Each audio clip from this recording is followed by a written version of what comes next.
WBPSC miscellaneous পরীক্ষা সহ WBCS, WBP, KP এবং বিভিন্ন রকম কম্পিটিটিভ এক্সামের জন্য বাছাই করা সেরা 25টি ভারতের সংবিধান থেকে গুরুত্বপূর্ণ প্রশ্নোত্তর নিয়ে চলে এসেছি।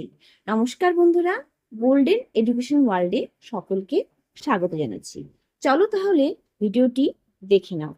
ভিডিওটি আশা করছি তোমাদের উপকারে আসবে। ভিডিওটি ভালো লাগলে, উপকারে আসলে লাইক করে দিবে, আর চ্যানেলে যদি নতুন এসে থাকো চ্যানেলটিকে সাবস্ক্রাইব করে দেবে।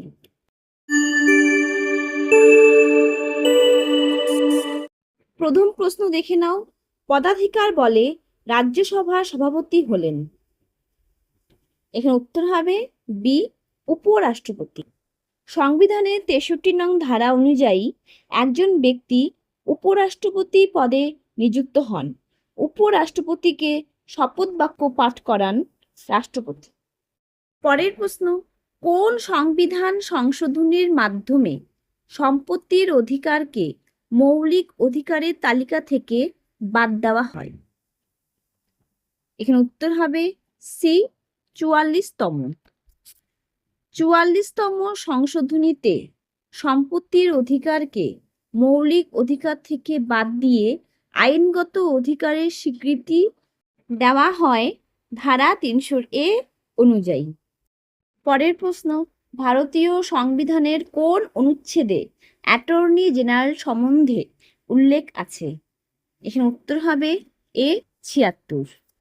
অ্যাটর্নি জেনারেল ভারত সরকারের প্রধান আইনি উপদেষ্টা।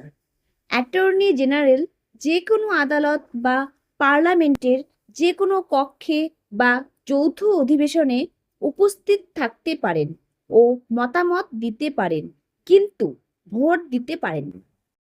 পরের প্রশ্ন, ভারতীয় সংবিধানের 341 ধারায় নিম্নলিখিত কিসের সংজ্ঞা দেওয়া হয়েছে? এখানে উত্তর হবে এ, তপশিলি জাতি। ভারতীয় সংবিধানের 341 নং ধারায় তপশিলি জাতি এবং 342 নং ধারায় তপশিলি উপজাতির এর সংজ্ঞা দেওয়া হয়েছে। পরের প্রশ্ন, পশ্চিমবঙ্গের প্রথম মুখ্যমন্ত্রী কে ছিলেন? এখানে উত্তর হবে সি, প্রফুল্লচন্দ্র ঘোষ।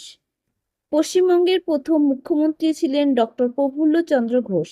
তিনি 1947 সালের 14 আগস্ট স্বাধীন ভারতের পশ্চিমবঙ্গের প্রথম মুখ্যমন্ত্রী হিসেবে দায়িত্ব গ্রহণ করেন। পরের প্রশ্ন, লোকসভার প্রথম ডেপুটি স্পিকার কে ছিলেন? এখানে উত্তর হবে সি, অনন্ত শয়নম আয়াঙ্গার। লোকসভার প্রথম স্পিকার জিভি মাভলঙ্কর। অনন্ত শয়নম আয়াঙ্গার লোকসভার দ্বিতীয় স্পিকার ছিলেন। পরের প্রশ্ন, ভারতীয় সংবিধানের প্রথম সংশোধন করা হয়েছিল কত সালে? এখানে উত্তর হবে এ, 1951। 1951 সালে ভারতের সংবিধানের প্রথম সংশোধনে অনুচ্ছেদ 15(4) এবং অনুচ্ছেদ 19(6) সংযুক্ত করা হয়। সংবিধানে নবম তালিকা যুক্ত করা হয়। পরের প্রশ্ন, অস্পৃশ্যতা বিরোধী আইন পাশ হয় সংবিধানের কোন অনুচ্ছেদ অনুসারে? এখানে উত্তর হবে বি, অনুচ্ছেদ 17। 1951 সালে অস্পৃশ্যতা সংক্রান্ত অপরাধ আইন পাশ হয়। এই আইনটির বর্তমান নাম হলো protection of civil rights act 1955। পরের প্রশ্ন, সংবিধানের কোন অনুচ্ছেদ অনুসারে হাইকোর্ট গঠন হয়? এখানে উত্তর হবে বি, 214 ধারা। সংবিধানের 214 নং ধারা অনুসারে প্রত্যেক রাজ্যে একটি করে হাইকোর্ট থাকবে এবং 216 নং ধারা অনুসারে প্রত্যেক হাইকোর্টে একজন প্রধান বিচারপতি, অন্যান্য বিচারপতি থাকবেন। পরের প্রশ্ন, দলত্যাগ সম্পর্কিত তফসিলটি কততম সংবিধান সংশোধনের দ্বারা যুক্ত করা হয়? এখানে উত্তর হবে এ, 52তম। দলত্যাগ বিরোধী আইনটি 10ম তালিকাতে যুক্ত করা হয়। পরের প্রশ্ন, নেসেট কোন দেশের পার্লামেন্ট? এখানে উত্তর হবে সি, ইসরায়েল। পরের প্রশ্ন, ভারতের সংবিধান সংশোধন পদ্ধতিটি যুক্ত করা হয়। এখানে উত্তর হবে বি, 368 ধারায়। 368 নং ধারায় সংসদকে সংবিধান সংশোধনী করার ক্ষমতা প্রদান করা হয়েছে। পরের প্রশ্ন, কে সংসদের কোনো কক্ষের সদস্য না হয়েই ভারতের প্রধানমন্ত্রী হন? এখানে উত্তর হবে সি, পিভি নরসিমহা রাও। পরের প্রশ্ন, পশ্চিমবঙ্গে পঞ্চায়েত ব্যবস্থায় সর্বোচ্চ স্তর কোনটি? এখানে উত্তর হবে এ, জেলা পরিষদ। পশ্চিমবঙ্গে ত্রিস্তর পঞ্চায়েত ব্যবস্থা রয়েছে: জেলা পরিষদ, পঞ্চায়েত সমিতি এবং গ্রাম পঞ্চায়েত। পরের প্রশ্ন, রাজ্যপাল কার পরামর্শে মুখ্য সচিবকে নিযুক্ত করেন? এখানে উত্তর হবে সি, মুখ্যমন্ত্রী। মুখ্য সচিব হলেন মুখ্যমন্ত্রীর প্রধান পরামর্শদাতা। পরের প্রশ্ন, রাজ্য নির্বাচন কমিশনার কার দ্বারা নিযুক্ত হন? এখানে উত্তর হবে এ, রাজ্যপাল। রাজ্য নির্বাচন কমিশনার সংশ্লিষ্ট রাজ্যের রাজ্যপাল কর্তৃক নিযুক্ত হন। পরের প্রশ্ন, ভারতের রাষ্ট্রপতি কার পরামর্শ মানতে বাধ্য থাকেন? এখানে উত্তর হবে সি, মন্ত্রী পরিষদ। ভারতীয় সংবিধানে ৭৪ নং ধারা অনুসারে মন্ত্রী পরিষদ থাকেন এবং তাদের পরামর্শ মতো রাষ্ট্রপতি কাজ করবেন। পরের প্রশ্ন, আফগানিস্তানের পার্লামেন্টের নাম হলো? এখানে উত্তর হবে এ, শোরা। পরের প্রশ্ন, সুপ্রিম কোর্টের মূল এলাকাগত ক্ষমতা কত নম্বর ধারায় লিপিবদ্ধ করা হয়েছে? এখানে উত্তর হবে এ, 131 নং ধারা। রাষ্ট্রপতি ও উপরাষ্ট্রপতি নির্বাচন সংক্রান্ত বিবাদ মীমাংসিত হয় সুপ্রিম কোর্টের মূল এলাকায়। পরের প্রশ্ন, ভারতের প্রথম মহিলা আইপিএস অফিসার কে?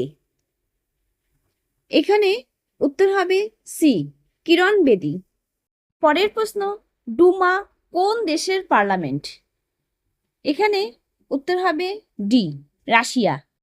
পরের প্রশ্ন, লোকসভার স্পিকারকে পদচ্যুত করতে হলে কতদিন আগে নোটিশ দিতে হয়? এখানে উত্তর হবে বি, 14 দিন। পদচ্যুতির পর স্পিকার তার অফিস চালাতে পারবেন যতক্ষণ না নতুন স্পিকার দায়িত্বভার গ্রহণ করছেন। পরের প্রশ্ন, রাজ্যসভার সদস্য হবার জন্য ন্যূনতম কত বয়স প্রয়োজন? এখানে উত্তর হবে সি, 30 বছর। লোকসভার সদস্য হবার জন্য ন্যূনতম বয়স প্রয়োজন 25 বছর, আর রাষ্ট্রপতি রাজ্যপাল হওয়ার জন্য ন্যূনতম বয়স প্রয়োজন 35 বছর। পরের প্রশ্ন, রাজ্যসভা কোনো অর্থ বিলকে তার বিবেচনার জন্য কতদিন ধরে রাখতে পারে? এখানে উত্তর হবে সি, 14 দিন। পরের প্রশ্ন, অ্যাটর্নি জেনারেল কার দ্বারা নিযুক্ত হন? এখানে উত্তর হবে এ, রাষ্ট্রপতি। অ্যাটর্নি জেনারেল রাষ্ট্রপতি দ্বারা নিযুক্ত হন এবং রাষ্ট্রপতির ইচ্ছার উপর তার কার্য নির্ভরশীল। এই থাকলো ডাব্লিউবিপিএসসি মিসলেনিয়াস পরীক্ষা সহ ডাব্লিউবিসিএস, ডাব্লিউবিপি এবং বিভিন্ন রকম কম্পিটিটিভ এক্সামের জন্য গুরুত্বপূর্ণ বাছাই করা সেরা 25টি প্রশ্ন। ভিডিওটি কেমন লাগলো কমেন্টে জানাবে। ভালো লাগলে, উপকারে আসলে লাইক করে দিবে, আর চ্যানেলে যদি নতুন এসে থাকো চ্যানেলটিকে সাবস্ক্রাইব করে দিবে। ধন্যবাদ।